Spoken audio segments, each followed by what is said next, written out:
It's attraction, attraction, attraction, attraction, attraction. Yeah?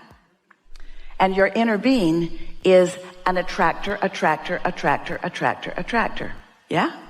So your inner being is gathering cooperative components. Let's call that momentum. And if you're not thinking opposing thoughts, then you're going to be part of your inner being's attraction. Yeah? So, are you being manipulated by your inner being? No. Why? Because you put it there. You focused here and created this. Your inner being focused here with emphasis and is now calling you to that. So we're just wanting to clarify that one small word that you used is a big word, but we really want to clarify this one small point. It's a big point, but we really want to clarify this. Momentum isn't something you do, it's something that you allow. Law of attraction is the momentumizer, not you. You're the focuser, which allows you to flow in the direction. You're under the influence of something. What is it? Your desires or beliefs. And when desires and beliefs are in the same place, that's pretty strong attraction, yes? It's like when people say, I'm learning to use the law of attraction. We say, you're not using the law of attraction. The law of attraction is using you. You don't use gravity either. It's happening around you. But you do have some things that you try to do that make you struggle in the natural flow of things. And that's what causes you to have negative emotion. Because ultimately, it's all turning out good for you. It is so much fun to understand how it works and then be a deliberate cooperative component within it. And when you come to trust the goodness of your inner being and the personalness of what it is calling you toward because you put it there, then you get to be that deliberate creator and that allower of what you've created all at the same time. And then as you allow these thoughts to turn to things and the manifestations to explode into your world, you get to feel the thrill that your inner being feels over the successful creation that you have accomplished. This is a little bit of a tricky conversation, and you've been following it extremely well. This is the trickiness of the conversation. It's all you that we're talking about, but it's different aspects of you. So we refer to your inner being and refer to you, and what our entire desire is to bring you together with your inner being.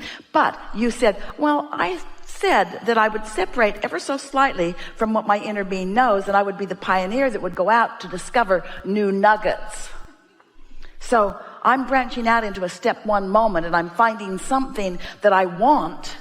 And as I'm finding something missing, which is causing me to identify what I want, and then your inner being is focusing in instant success with what you want. But you have, and this is such a delicious part of the creative process, you have created for yourself a gap because you've wanted something that's not natural for you to expect yet. Because most humans only naturally expect what they've already seen. So they don't expect miracles. They don't expect things to be really different. They only expect what they've already seen. But your inner being knows that if you want it, it is done. And your inner being stands there knowing that knowing. And so as you practice letting go of the thoughts that don't feel good and allowing the thoughts that do feel good, you come into that knowing, and then you get to experience the incremental releasing of resistance, which is what relief feels like to you. But then the momentum of it goes greater and greater from relief of letting go of resistance to the thrill of momentum building, to the thrill of the momentum building enough that it must manifest into something that you can see and hear and smell and taste and touch. And the thrill as that's coming along, this is the part that we want you to hear, and you're so ready to hear it. We want you to be thrilled for the emotion and thrilled for this emotion and thrilled for this emotion and this insight, not just wait to be thrilled when the manifestation happens. Because there's always going to be another steady stream of things in the pipeline over which you can be thrilled. And if you're waiting for the manifestation before you celebrate, you see, your inner being doesn't wait for the manifestation. Your inner being is thrilled when this idea happens, and thrilled when this piece comes, and thrilled when this piece comes. Your inner being is thrilling and thrilling and thrilling. And when you get those thrilling feelings, those things that feel like insight and yes and passion and eagerness long before it's manifested, What you're feeling is what your inner being is feeling. And the fact that you're feeling it means you're wide open. You're calibrated.